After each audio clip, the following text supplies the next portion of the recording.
In America, where so much is available, it's written into our Constitution that we all have the right to the pursuit of happiness.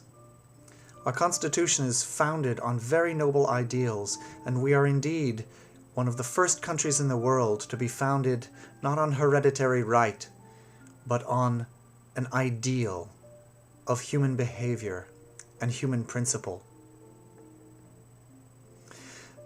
This is a wonderful, wonderful thing, but I think it may have led to one particular way of thinking and school of behaviors, and that is to live up to an ideal, to achieve perfection. I think that it is a noble thing, at least in the language, to say, I'm striving for perfection. But I think that it is also, depending on how you look at the word perfection, dangerous or misleading.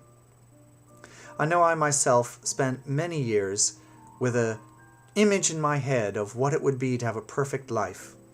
It involved an apartment in New York, and a pied-à-terre in Paris, and a country place in Vermont or Maine or maybe Denmark. It involved an international career of appearances in theater, live stage shows, and on television. Meaningful films that changed the medium and introduced culture-changing ideas into a society. At this point that I'm making this video, that has not happened, not exactly as I had imagined. However, I've made a lot of YouTube videos, and I've gotten a lot of responses and a number of subscribers. There are people who've done more than I have, and there are people who've done less, but I've enjoyed what I've done, and from the letters I've received, it seems to have had an effect, a beneficial effect on people's lives. So I have done enough, and I am happy with being able to do enough. It is not my ideal of perfect, of what I had thought perfect was. However, because it is enough, and because I am happy, and happy doing it, this is perfect. Each of us has to define for ourselves what perfect is. We all have the right to define that and then to go after it, within the limits of the law, and not doing things to other people that they won't come back and smack us with later. What is your perfect, and what is enough for you? Leave me a video and describe that for me. What is your ideal of perfect? And also, what would be enough for you to feel satisfied and content with your life? I think if we divorce ourselves from an idealized, imagined notion of perfect, one that may or may not be attainable. You know how a lot of the feminist writing says that there really is no Prince Charming after all. But there are really great guys that you can have enormously satisfying relationships with and live happily ever after with the occasional bump in the road. Just in that way, I think that once we divorce ourselves from the Prince Charming notion of perfect in any field of endeavor, art, work, relationships, personal identity, we can achieve something I call mastery.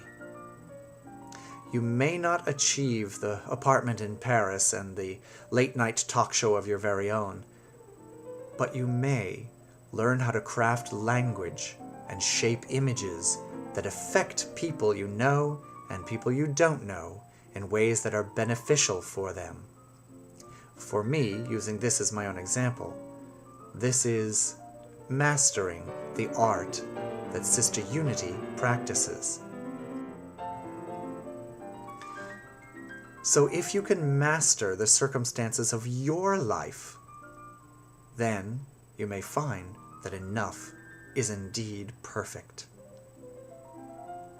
It's this notion that pains us of not having any, not having enough, not achieving, not attaining the goal, leaving Hollywood to go back to Ohio or Indiana or Florida and say, well, I wanted to be a star, but I just couldn't cut it. Well, did you really fail? I want to say, I don't think you can know whether or not you failed until you die. There on your deathbed, then you can judge. Then you've earned the right to look back on your life and think all of the things that you did before Hollywood and after Hollywood. Were they worthwhile? Did they bring satisfaction to anyone? Were you content in your life? Enough. Momentarily disregarding the occasional bumps, even the huge traumas, which come and subside over time. Overall, did you do enough? Did you have enough?